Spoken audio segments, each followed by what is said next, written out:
रूसी vaccine Sputnik अगले महीने से भारत में मिलने लगेगी। ये वैक्सीन अपोलो अस्पताल के जरिए भारत में उपलब्ध होगी। रूसी वैक्सीन स्पुतनिक कोरोना की तीसरी ऐसी वैक्सीन है जिसे भारत में मंजूरी मिली है।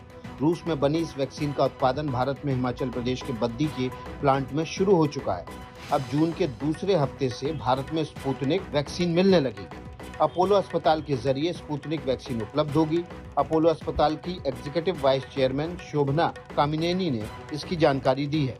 भारत में फिलहाल सीरम इंस्टीट्यूट की बनाई कोविशील्ड और भारत बायोटेक की कोवैक्सीन ही लोगों को लगाई जा रही है। रूसी वैक्सीन स्पुतनिक की उपलब्धता से भारत में वैक्सीन की किल्लत काफी हद तक दूर होने की उम्मीद है। दिल्ली में म्यूकरमाइकोसिस यानी ब्लैक फंगस को महामारी घोषित कर दिया गया है। दिल्ली में करीब हफ्ते भर के भीतर ही ब्लैक फंगस के मामलों की संख्या 3 गुना हो गई है। दिल्ली सरकार ने ब्लैक फंगस को महामारी घोषित करने के लिए आज औपचारिक नोटिफिकेशन जारी कर दिया। दिल्ली में म्यूकरमाइकोसिस यानी ब्लैक फंगस के मामले तेजी से बढ़ रहे हैं। दिल्ली में करीब हफ्ते भर के भीतर ब्लैक फंगस के मामले 3 गुना बढ़े हैं। 21 मई को दिल्ली में करीब 200 म्यूकरमाइकोसिस के मामले थे, जबकि बुधवार 27 मई को इनकी संख्या 620 हो चुकी है। ब्लैक फंगस से उन लोगों को ज्यादा खतरा बताया जा रहा है जो कोरोना से जूझ रहे हैं या उबल चुके हैं, या फिर जिनकी रोग प्रतिरोधक क्षमता काफी कम है। भारत में कोरोना के कारण गंभीर हालात पर न्यूयॉर्क टाइम्स ने जो रिपोर्ट छापी, उससे भारत की राजनीति में हंगामा हो गया। कांग्रेस के राहुल गांधी और केंद्रीय स्वास्थ्य मंत्री डॉक्टर हर्षवर्धन के बीच ट्विटर वॉर देखने को मिला। अमेरिकी अखबार न्यूयॉर्क टाइम्स की रिपोर्ट में अनुमान लगाया गया है कि भारत में कोरोना वायरस से संक्रमित होने वालों और मृतकों की संख्या सरकार के आधिकारिक आंकड़े से कहीं ज्यादा है। न्यूयॉर्क टाइम्स की रिपोर्ट में कहा गया है कि भारत में कोरोना से करीब 70 लाख लोग संक्रमित हुए और 42 लाख लोगों की मौत हुई है। लेकिन अमेरिकी अखबार के इस आंकड़े के आधार पर ट्विटर के जरिए राहुल गांधी ने केंद्र पर हमला बोल दिया है। राहुल ने ट्वीट कर लिखा, आंकड़े झूठ नहीं बोलते, भारत सरकार बोलती है। राहुल गांधी के इस ट्वीट पर केंद्रीय स्वास्थ्य मंत्री डॉक्टर हर्षवर्धन ने पलटवार किया और लिखा, लाशों पर राजनीति, कांग्रेस स्टाइल। पेड़ों पर से गिद्ध भले ही लुप्त हो रहे हों, लेकिन लगता है उनकी ऊर्जा धरती के गिद्धों में समाहित हो रही है। राहुल गांधी जी को दिल्ली से ज्यादा न्यूयॉर्क पर भरोसा है। लाशों पर राजनीति करना कोई धरती के गिद्धों से सीखे। आज स्वास्थ्य मंत्रालय की प्रेस कॉन्फ्रेंस में नीति आयोग के सदस्य वीके पॉल ने भी इस रिपोर्ट को झूठी और आधारहीन बताया। उन्होंने कहा कि एक प्रतिष्ठित अखबार को ऐसी झूठी रिपोर्ट नहीं छापनी चाहिए। व्हाइट फंगस की चपेट में आने वाले कोरोना संक्रमितों के मरीज में नई नई समस्या सामने आ रही है। व्हाइट फंगस अब शरीर के भीतर के अंगों को डैमेज करने लगा है। दिल्ली में एक मरीज के व्हाइट फंगस की वजह से फूड पाइप में छेद का केस सामने आया है। खून की जांच और बायोप्सी से पता चला कि महिला की आंत में व्हाइट फंगस था। डॉक्टरों के मुताबिक 4 घंटे तक चली मुश्किल सर्जरी के बाद फूड पाइप, छोटी आंत और बड़ी आंत में हुए छेद को बंद किया गया। सर्जरी के बाद मरीज ठीक है और कुछ दिनों के बाद उसे अस्पताल से छुट्टी भी दे दी जाएगी। लेकिन फंगस से आमतौर पर अब तक आंख और नाक को डैमेज करने के केस सामने आए थे, लेकिन सर गंगाराम अस्पताल का दावा है कि फंगस से फूड पाइप में छेद का ये दुनिया का पहला केस है। हालांकि कुछ दिन पहले ही महिला का ब्रेस्ट कैंसर का ऑपरेशन भी हुआ था। ब्लैक फंगस का काला साया राजधानी लखनऊ पर भी मंडराने लगा है। ऊपर से दिक्कत यह है कि इस मर्ज की आवश्यक दवाओं की यहाँ भारी किल्लत हो रही है। लखनऊ में ब्लैक फंगस के मरीज रोजाना बढ़ रहे हैं, लेकिन सरकारी दावे के उलट हकीकत ये है कि कल बुधवार को इस बीमारी के इलाज की इन्फोटेरेसिन बी इंजेक्शन की एक भी शीशी यूपी को नहीं मिली। नतीजा, मरीजों के तीमारदार डॉक्टर की पर्ची लेकर भटकते रहे। लखनऊ के केजीएमयू में इस वक्त 170 से ज्यादा ब्लैक फंगस के मरीज हैं। कई जिंदगी और मौत की जंग लड़ रहे हैं, लेकिन इंजेक्शन उपलब्ध नहीं है। सरकारी अस्पतालों में भर्ती ब्लैक फंगस के मरीज तो फिर भी उम्मीद के सहारे जिंदा हैं कि उनको इंजेक्शन मिल जाएगा, लेकिन निजी अस्पतालों में इस मर्ज का इलाज कराने वाले भगवान के भरोसे हैं। कारण है कि निजी अस्पतालों में भर्ती ब्लैक फंगस के मरीजों के लिए इंजेक्शन को लेने की सरकारी औपचारिकताएं बहुत लंबी हैं। देश में कोरोना के कहर के बीच एक नई मुसीबत है ब्लैक फंगस। जैसे कोरोना के इलाज में इंजेक्शन और दवाइयों की किल्लत महसूस की जा रही है, उसी तरह ब्लैक फंगस के इलाज में भी इंजेक्शन की कमी महसूस की जा रही है। लेकिन अब केंद्र सरकार ने इसका तरीका ढूंढ निकाला है। सरकार के फैसले के मुताबिक अब ब्लैक फंगस की दवाई विदेशों से मंगाई जा सकती है और सबसे बड़ी बात कि फिलहाल उस पर कोई इम्पोर्ट ड्यूटी नहीं लगेगी। दिल्ली हाई कोर्ट में हुई सुनवाई के दौरान कोर्ट की ओर से इम्पोर्ट ड्यूटी खत्म करने की सलाह दी गई, जिसके बाद केंद्र सरकार के वकील ने कहा इंजेक्शन उपलब्ध कराने के लिए हर मुमकिन कोशिश हो रही है। राजधानी दिल्ली में ब्लैक फंगस के इलाज के लिए इंजेक्शन की भारी किल्लत है। दिल्ली सरकार ने हाई कोर्ट में बताया है कि दिल्ली में 613 मरीज ब्लैक फंगस के शिकार हैं और उनके लिए 6000 इंजेक्शन की जरूरत है। कोरोना से लड़ रहे मरीजों के लिए राहत भरी खबर। देश में पहली बार किया गया कॉकटेल दवा का इस्तेमाल। 2 दिन पहले गुरुग्राम के मेदांता अस्पताल में 84 साल के बुजुर्ग मरीज मोहब्बत सिंह को कॉकटेल दवा दी गई है। कॉकटेल दवा का मतलब है 2 दवाओं को मिलाकर बनाई गई दवा। इसे डॉक्टरों की भाषा में मोनोक्लोनल एंटीबॉडी थेरेपी कहा जाता है। इस इलाज के लिए कैसरिविमैब और इमडेविमैब नाम की दवा को मिलाकर के कॉकटेल तैयार किया गया है। दावा है कि कॉकटेल दवा के इस्तेमाल से बीमारी की गंभीरता और मरीजों की मौत में 70% तक की कमी आती है। अमेरिका और यूरोप में इस तरह की थेरेपी को पहले ही मंजूरी मिल चुकी है। अमेरिका के पूर्व राष्ट्रपति डोनाल्ड ट्रंप को कोरोना होने पर दवाओं का यही कॉकटेल दिया गया था। उत्तर प्रदेश में मंत्रिमंडल में फेरबदल की चर्चाओं के बीच मुख्यमंत्री योगी आदित्यनाथ ने राज्यपाल से मुलाकात की। सीएम ने प्रदेश में कोरोना के हालात पर राज्यपाल को जानकारी दी।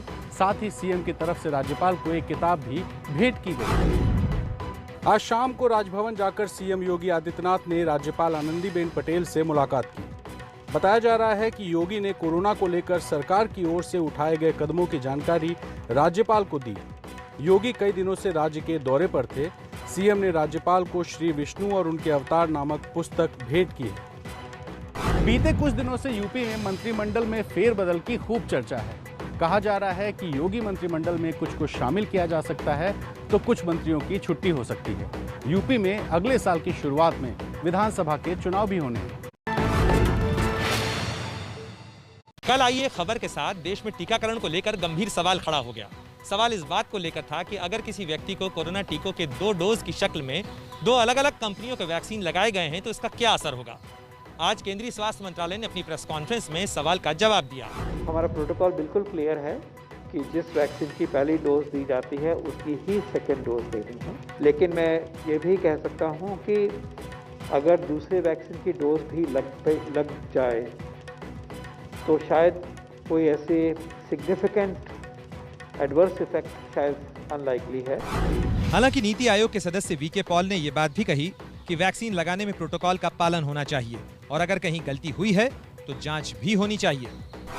यह खबर उत्तर प्रदेश के सिद्धार्थनगर से आई थी, जहां एक प्राथमिक स्वास्थ्य केंद्र पर करीब 20 लोगों को पहले डोज के तौर पर कोविशील्ड और दूसरे डोज के तौर पर कोवैक्सीन लगा दी गई। स्वाभाविक तौर से खबर के सामने आने के बाद उन लोगों में चिंता और बेचैनी थी। एलोपैथ और उसके डॉक्टरों के खिलाफ बयानबाजी के बाद योग गुरु रामदेव की एक और मुसीबत। आईएमए और रामदेव के बीच छिड़ी जंग में एक नया मोड़ आ गया है। आईएमए के महासचिव डॉक्टर जयेश लेले ने पहले ही चेतावनी दी थी। आज उन्होंने रामदेव के खिलाफ दिल्ली के आईपी स्टेट थाने में शिकायत दर्ज करा दी है। कल आईएमए ने पीएम को चिट्ठी लिखकर योग गुरु के खिलाफ देशद्रोह का केस चलाने की मांग की थी। आईएमए की सख्ती के चलते योग गुरु बाबा रामदेव की मुसीबतें लगातार बढ़ रही हैं। कल आईएमए की उत्तराखंड शाखा ने बाबा रामदेव को एक नोटिस भी भेजा था, जिसमें साफ चेतावनी दी गई थी कि माफी न मांगने या सोशल मीडिया से बयान न हटाने पर बाबा रामदेव के खिलाफ 1000 करोड़ रुपए का मानहानि का मुकदमा किया जाएगा। प्रयागराज में एबीपी न्यूज की खबर का हुआ असर। अब गंगा किनारे नहीं दफनाए जा सकेंगे शव। विद्युत शवदाह गृह बनाने की भी तैयारी शुरू हो चुकी है। प्रयागराज में गंगा किनारे शवों को दफनाने का मामला लगातार गर्म है। एबीपी न्यूज़ रोज आपको इस खबर से जुड़ा अपडेट दे रहा है। आज इस खबर में ताज़ा अपडेट ये है कि प्रशासन ने गंगा किनारे विद्युत शवदाह गृह बनाने की तैयारी शुरू कर दी है। राजस्व विभाग ने इसके लिए बाकायदा जगह की पहचान भी कर ली है। इलाके के लेखपाल ने प्रस्ताव तैयार करके एसडीएम को भेज दिया है। इसके बाद फाइल डीएम से होते हुए राज्य सरकार को जाएगी। प्रयागराज में सालों से घाट पर शवों को दफनाने की प्रक्रिया चल रही है, लेकिन कोरोना काल में हुई बेहिसाब मौतें और घाट किनारे दफन की गई शवों की वजह से विवाद चल रहा है। पर्यावरण के लिहाज से भी शवों को घाटों के किनारे दफनाना सही नहीं माना जाता। एनजीटी ने भी इसको लेकर पहले ही आदेश जारी किया है। अब विद्युत शवदाह गृह बनने से जो शवों का अंतिम संस्कार है उसके खर्चे भी कम आएंगे और विवाद भी नहीं होगा। दिल्ली में कोरोना के केस में आई कमी तो दूसरे राज्यों से वापस आने लगे मजदूर। आनंद विहार स्टेशन पर दिखाई दी बाहर से दिल्ली में आने वालों की भीड़। ये तस्वीरें दिल्ली के आनंद विहार स्टेशन के बाहर की हैं। ट्रेन से उतरकर बड़ी संख्या में मजदूर दिल्ली पहुंच रहे हैं। लोग बता रहे हैं कि कोरोना के केस बढ़ने की वजह से वो अपने गांव चले गए थे, लेकिन अब कोरोना के केस कम होने की जानकारी मिल रही है तो वो काम के लिए वापस लौटे हैं। स्टेशन के बाहर हमें ऐसे लोग भी दिखे जो पत्नी और बच्चों के साथ वापस लौटे हैं। किस लिए चले गए थे दिल्ली से? सर कोरोना की वजह से चले गए थे। अच्छा, और वापस किस लिए आ रहे हैं? सर कोरोना कम होने लगा इसलिए हम लोग कमाने चक्कर में आ गए। तो कुछ कोरोना बढ़ रहा था इसीलिए वजह से चले गए अपने घर पे। फिर कोरोना कम ऐसी हुआ तो फिर अपना मजदूरी के लिए यहाँ आ रहे हैं। दिल्ली में बुधवार को कोरोना के 1500 से कम केस आए और संक्रमण दर 2% से नीचे पहुंच गई है। कोरोना की वजह से अर्थव्यवस्था की हालत खराब है, काम धंधा बंद है और लोग घरों में कैद हैं। स्थिति सुधरने से जिंदगी वापस पटरी पर लौटेगी। दिल्ली में व्यापारियों ने भी 1 जून से दुकानें खोलने की मांग की है। तूफान प्रभावित इलाकों का प्रधानमंत्री नरेंद्र मोदी दौरा करेंगे। कल वे ओडिशा और पश्चिम बंगाल के तूफान प्रभावित इलाकों का हवाई सर्वेक्षण करेंगे। प्रधानमंत्री नरेंद्र मोदी कल सुबह तूफान प्रभावित राज्यों का दौरा करेंगे। पीएम सबसे पहले भुवनेश्वर जाएंगे और वहां तूफान की स्थिति की समीक्षा करेंगे। ओडिशा, पश्चिम बंगाल के जिन इलाकों में यास तूफान ने नुकसान पहुंचाया है, प्रधानमंत्री वहां का हवाई सर्वे भी करेंगे। पीएम ओडिशा के भद्रक और बालासोर के साथ पश्चिम बंगाल के मिदनापुर का हवाई दौरा करेंगे। दौरे के बाद प्रधानमंत्री पश्चिम बंगाल की स्थिति की समीक्षा बैठक करेंगे। पश्चिम बंगाल में 1 करोड़ लोगों से ज्यादा यास तूफान की वजह से प्रभावित होने की आशंका है। वहीं ओडिशा में 20 लाख से ज्यादा लोग यास तूफान की वजह से प्रभावित हुए हैं। पश्चिम बंगाल में यास तूफान का सबसे ज्यादा असर दिख रहा है, खासकर मिदनापुर जिले में। मिदनापुर जिले के दीघा में अभी भी समुद्र के पानी में उफान दिख रहा है, जो किनारे खड़े लोगों को डराने वाला है। पूर्वी मिदनापुर के दीघा इलाके में तूफान के बाद की तबाही साफ दिख रही है। कई घरों को नुकसान पहुंचा है। घरों की छतें तेज हवा में उड़ गई या तो उलट गई। तटीय इलाके में कई दुकानें तबाह हो गई, जिससे स्थानीय लोगों को बड़ा नुकसान पहुंचा है। दीघा में यास तूफान के चलते कल समुद्र में करीब 30 फीट ऊंची लहरें उठ रही थी और दीघा में समुद्र के पानी कई रिहायशी इलाकों में भी घुस गया था। उड़ीसा में तूफान गुजरने के बाद तबाही का जायजा। मुख्यमंत्री नवीन पटनायक ने प्रभावित इलाकों का किया हवाई दौरा। उड़ीसा से निकलकर अब यास तूफान आगे निकल चुका है, लेकिन पीछे छोड़ गया है तबाही की तस्वीरें। इसी तबाही का जायजा लिया मुख्यमंत्री नवीन पटनायक ने। राज्य में तूफान से प्रभावित लोगों का आंकड़ा जुटाया जा रहा है। बताया जा रहा है कि कल के तूफान में 4 लोगों की जान गई है और हजारों जगहों पर घर और पेड़ गिरे हैं। पेड़ों को काटकर आवाजाही व्यवस्थित करने की तैयारी स्थानीय लेवल पर प्रशासन कर रहा है। एनडीआरएफ की टीम भी प्रभावित लोगों को मदद करने में जुटी हुई है। पश्चिम बंगाल और उड़ीसा में तबाही मचाने के बाद अब साइक्लोन यास निकल चुका है झारखंड और बिहार की ओर। झारखंड में लगातार बारिश के कारण जनजीवन प्रभावित और अस्त व्यस्त है। मुंबई में प्री मानसून की बारिश। मुंबई के कई इलाकों को बारिश ने भिगोया। अगले हफ्ते केरल में आएगा मानसून। सुबह सुबह बारिश की बूंदों के साथ शहर के कई इलाकों में झमाझम बारिश हुई है। टीवी स्क्रीन पर जो तस्वीरें आप देख रहे हैं वो मुंबई के वडाला इलाके की हैं। मौसम विभाग के मुताबिक मुंबई में हुई आज ये बारिश प्री मानसून बारिश है। 31 मई को मानसून के केरल में पहुंचने की संभावना है। जून के दूसरे हफ्ते में मानसून मुंबई में पहुंच सकता है। हालांकि उत्तर भारत में यास तूफान की वजह से मानसून में देरी की आशंका जताई जा रही है। माना जा रहा है कि दिल्ली, यूपी सहित उत्तर भारत में मानसून इस बार जुलाई के दूसरे हफ्ते तक आ पाएगा। महाराष्ट्र सरकार और मुंबई महानगर पालिका मानसून की बारिश से निपटने के लिए हर तैयारी का दावा कर रही है, लेकिन हर बार क्या तस्वीर होती है ये किसी से छिपी नहीं है। जूनियर पहलवान की हत्या के आरोप में गिरफ्तार सुशील कुमार नहीं कर रहा जांच में सहयोग। दिल्ली पुलिस ने लिया साइकोलॉजिकल एक्सपर्ट का सहारा। पहलवान सुशील कुमार दिल्ली पुलिस की कस्टडी में है। पुलिस सुशील से हत्या को लेकर सवाल पूछ रही है, लेकिन सुशील एक प्रोफेशनल अपराधी की तरह नपे तुले जवाब देकर पुलिस को भ्रमित कर रहा है। दिल्ली पुलिस की क्राइम ब्रांच ने सुशील से जवाब निकलवाने के लिए मनोवैज्ञानिक एक्सपर्ट का सहारा लिया है। दिल्ली पुलिस के सूत्रों का कहना है कि सुशील मानसिक रूप से काफी मजबूत है और वो अपनी कहानी बनाकर जांच को भटकाने की कोशिश कर रहा है। पुलिस अब सुशील और गिरफ्तार किए गए बाकी आरोपियों को आमने सामने बैठाकर भी पूछताछ करने वाली है। दिल्ली पुलिस ने परसों नीरज बवाना और काला असोदा गैंग से जुड़े 4 बदमाशों को गिरफ्तार किया था। ये चारों पहलवान सागर की हत्या के वक्त स्टेडियम में मौजूद थे। 4 मई की रात सागर धनखड़ की हत्या हुई थी। रविवार को पुलिस ने सुशील कुमार को गिरफ्तार किया और रिमांड पर लेकर पूछताछ कर रही थी। सुशील कुमार की ओर से मीडिया ट्रायल रोकने की मांग कोर्ट से की गई है, जिस पर कल सुनवाई होगी। इसी साल गणतंत्र दिवस पर देश को शर्मसार करने वाली घटना घटी थी। 26 जनवरी को दिल्ली में लाल किले पर जो हिंसा हुई, उसकी जांच के बाद दिल्ली पुलिस ने कई चौंकाने वाले खुलासे किए हैं।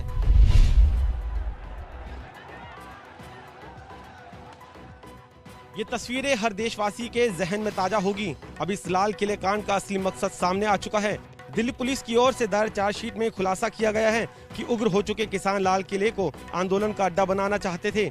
26 जनवरी को लाल किले में किसान सोची समझी साजिश के तहत दाखिल हुए थे और लाल किले पर कब्जा करके इसे आंदोलन का नया ठिकाना बनाना चाहते थे। 26 जनवरी यानी गणतंत्र दिवस के मौके को बेहद सोच समझकर चुना गया, जिससे देश और विदेश में सरकार की किरकिरी और शर्मिंदगी हो। पुलिस ने चार्जशीट में लिखा है कि लाल किले में तिरंगा झंडा उतारकर निशान साहब और किसान झंडा फहराने वाले आरोपियों को बड़ी रकम देने का वादा भी किया गया था। चार्जशीट के मुताबिक हिंसा की साजिश साल 2020 के नवंबर और दिसंबर महीने में रची गई थी, जिसके लिए पंजाब और हरियाणा में बड़ी संख्या में ट्रैक्टर खरीदे गए। दिल्ली पुलिस ने ट्रैक्टर की खरीद फरोख्त का डेटा भी चार्जशीट में शामिल किया है। दिल्ली पुलिस ने दिल्ली की 30 हजारी अदालत में लाल किला हिंसा को लेकर चार्जशीट दाखिल की है, जिसमें दीप सिंह, इकबाल सिंह और मनिंदर मोनी समेत 16 लोगों को आरोपी बनाया गया है। शुक्रवार को अदालत चार्जशीट पर संज्ञान ले सकती है।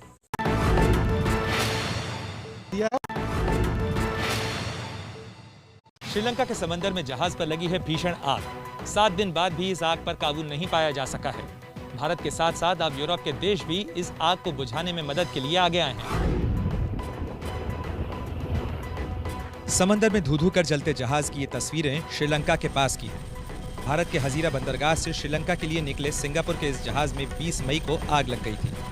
आग तब लगी जब जहाज कोलंबो के करीब पहुंच चुका था। जहाज में सवार सभी क्रू मेंबर को निकाल लिया गया है। इनमें से 5 भारतीय हैं। 2 को चोट लगने की वजह से अस्पताल में भर्ती कराया गया है। भारत के भेजे गए 2 जहाजों की मदद से आग बुझाने की कोशिशें कल शुरू हुई। जहाज पर केमिकल मौजूद है, इसीलिए आग बुझाने में खासी दिक्कत आ रही है। बताया जा रहा है कि जहाज पर लगे कंटेनर बड़ी संख्या में समंदर में भी गिर गए हैं। इससे समंदर में प्रदूषण फैलने का खतरा बढ़ गया है। श्रीलंकाई जहाज पर लगी आग को बुझाने के लिए अब यूरोपीय दमकल कर्मी भी आगे आए हैं। श्रीलंका के समंदर में जहाज पर लगी है भीषण आग। 7 दिन बाद भी इस आग पर काबू नहीं पाया जा सका है। भारत के साथ साथ अब यूरोप के देश भी इस आग को बुझाने में मदद के लिए आगे आए हैं। समंदर में धू-धू कर जलते जहाज की ये तस्वीरें श्रीलंका के पास की है। भारत के हजीरा बंदरगाह से श्रीलंका के लिए निकले सिंगापुर के इस जहाज में 20 मई को आग लग गई थी। आग तब लगी जब जहाज कोलंबो के करीब पहुंच चुका था। जहाज में सवार सभी क्रू मेंबर को निकाल लिया गया है। इनमें से 5 भारतीय हैं। 2 को चोट लगने की वजह से अस्पताल में भर्ती कराया गया है। भारत के भेजे गए 2 जहाजों की मदद से आग बुझाने की कोशिशें कल शुरू हुई। जहाज पर केमिकल मौजूद है, इसीलिए आग बुझाने में खासी दिक्कत आ रही है। बताया जा रहा है कि जहाज पर लगे कंटेनर बड़ी संख्या में समंदर में भी गिर गए हैं। इससे समंदर में प्रदूषण फैलने का खतरा बढ़ गया है। श्रीलंकाई जहाज पर लगी आग को बुझाने के लिए अब यूरोपीय दमकल कर्मी भी आगे आए हैं। 3 नावों और 4 जहाजों के जरिए इस आग को बुझाने के लिए कोशिशें जारी हैं।